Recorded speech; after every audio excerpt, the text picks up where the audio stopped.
बिस्मिल्लाहिर्रहमानिर्रहीम। अस्सलाम वालेकुम वरहमतुल्लाहि वबरकातुहू। उम्मीद है कि सब दोस्त खैर और अफियत से होंगे।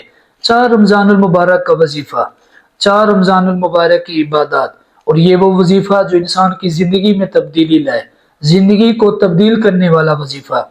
जो भी दुआ मांगेंगे इंशाअल्लाह अल्लाह ताला दुआ को कबूल फरमाएगा। रमज़ानुल मुबारक की रहमतें और बरकतों की वजह से जो भी दुआ मांगेंगे इंशाअल्लाह दुआ कबूल होगी। 4 रमज़ानुल मुबारक को करना क्या? फजर की नमाज के बाद सूरत फातिहा 25 मरतबा पढ़नी है। ज़ोहर की नमाज के बाद या हय्यो या कय्यूम 100 मरतबा पढ़ना है। असर की नमाज के बाद दुआए जमीला पढ़नी है, और दुआए जमीला जिसमें अल्लाह ताला के सिफाती नाम है, अल्लाह ताला के अस्माए गिरामी है। ये दुआ पढ़ने के बाद इंसान अपनी जगह पर बैठ कर अल्लाह ताला से जो भी दुआ मांगता है अल्लाह ताला उसकी दुआ को कबूल फरमाता है। दुआए जमीला बहुत ही कमाल की लाजवाब दुआ है, अल्लाह ताला के नाम और अस्माए गिरामी है।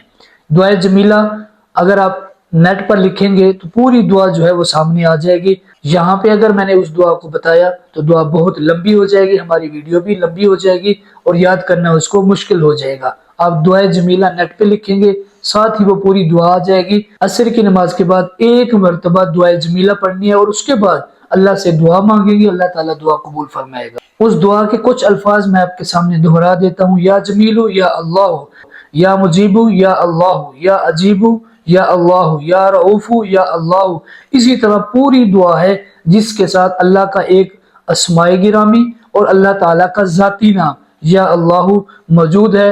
उसके बाद दुआ पढ़ने के बाद जो भी दुआ मांगेंगे इंशाअल्लाह अल्लाह दुआ को कबूल फरमाएगा। और मगरिब की नमाज के बाद सूरत वत्तीन 11 मरतबा, इशा की नमाज के बाद सूरत मुजम्मिल 2 मरतबा पढ़नी है। इंशाअल्लाह ये 4 रमज़ानुल मुबारक के वज़ाइफ आप करेंगे, और वज़ाइफ के आखिर में अल्लाह ताला से दुआ मांगेंगे, अल्लाह ताला इंशाअल्लाह दुआ को कबूल फरमाएगा। अगर हमारे अकाउंट को सब्सक्राइब नहीं किया तो हमारे अकाउंट को सब्सक्राइब कर दें। इंशाअल्लाह मिलते हैं नेक्स्ट वीडियो में। जज़ाकुमुल्लाहु खैरा।